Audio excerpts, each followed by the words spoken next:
যে solar inverter এটাকে setting করতে গেলে এই প্রথমে এই দুটো সুইচ চেপে ধরতে হবে।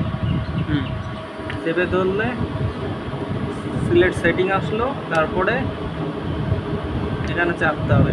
এটা হচ্ছে তোর মেন সেটিং আসবে, মেন সেটিং 12 অ্যাম্পিয়ার আছে। এটাকে তুই কমিয়ে দিতে পারিস, কমিয়ে 0 করে দিলে তোর কারেন্ট থেকে চার্জ হবে না।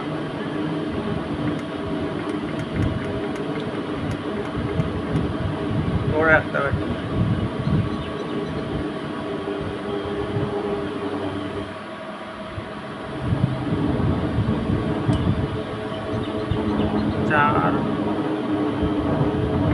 অফ হয়ে গেল, এই যে সেভ করে দিলি। এটা হচ্ছে আর কারেন্ট থেকে তো চার্জ হবে না, ঠিক আছে? কারেন্ট থেকে চার্জ হবে না।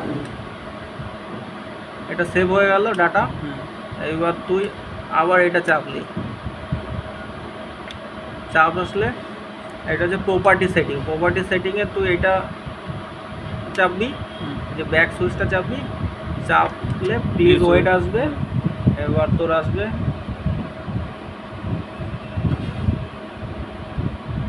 Solar battery grid. প্রথমে সোলার থেকে চলবে, ব্যাটারি থেকে চলবে, আবার ব্যাটারি চলবে গ্রিড। এটা তুই এই দুটো সুইচ চেপে চেঞ্জ করতে পারিস, ঠিক আছে? তাই এটা এখন এই কাস্টমার বলেছে সোলার থেকে চলবে, তারপর ব্যাটারি। ব্যাটারি গ্রিড ব্যাটারি আছে, তাহলে আমি গ্রিড করে দেবো। এটা গ্রিড করতে গেলে তোর এখানে চাপতে হবে, চাপলে চেঞ্জ হবে। এই যে গ্রিড আসবে, সোলার গ্রিড তারপর ব্যাটারি। এটা সেভ করে দিলাম, সেভ হয়ে গেল।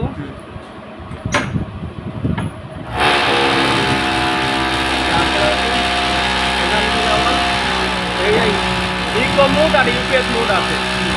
ইউপিএস মোডে তোর কম্পিউটার চলার জন্য ইউপিএস মোড ঠিক আছে, এটা আমরা কিছু করবো না, ঠিক আছে? এখানে বেরিয়ে যাবে।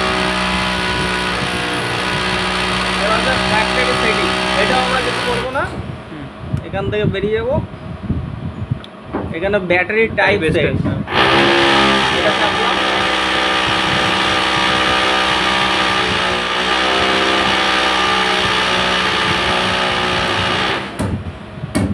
এখানে আমাদের টিউবুলার ব্যাটারি আছে, টিউবুলার ব্যাটারি থাকবে, ঠিক আছে? এটা সেট করে দিলাম।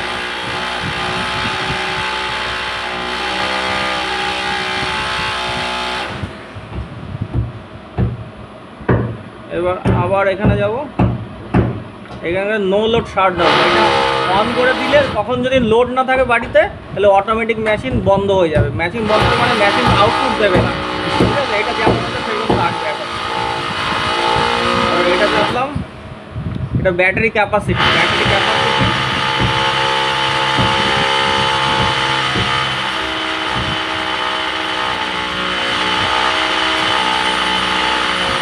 এটা 180 করা রয়েছে, এটা বাড়িয়ে দেবো, ঠিক আছে?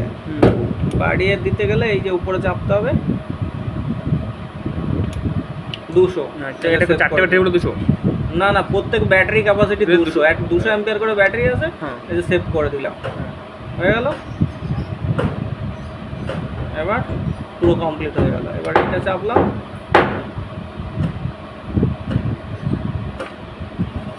স্টোরি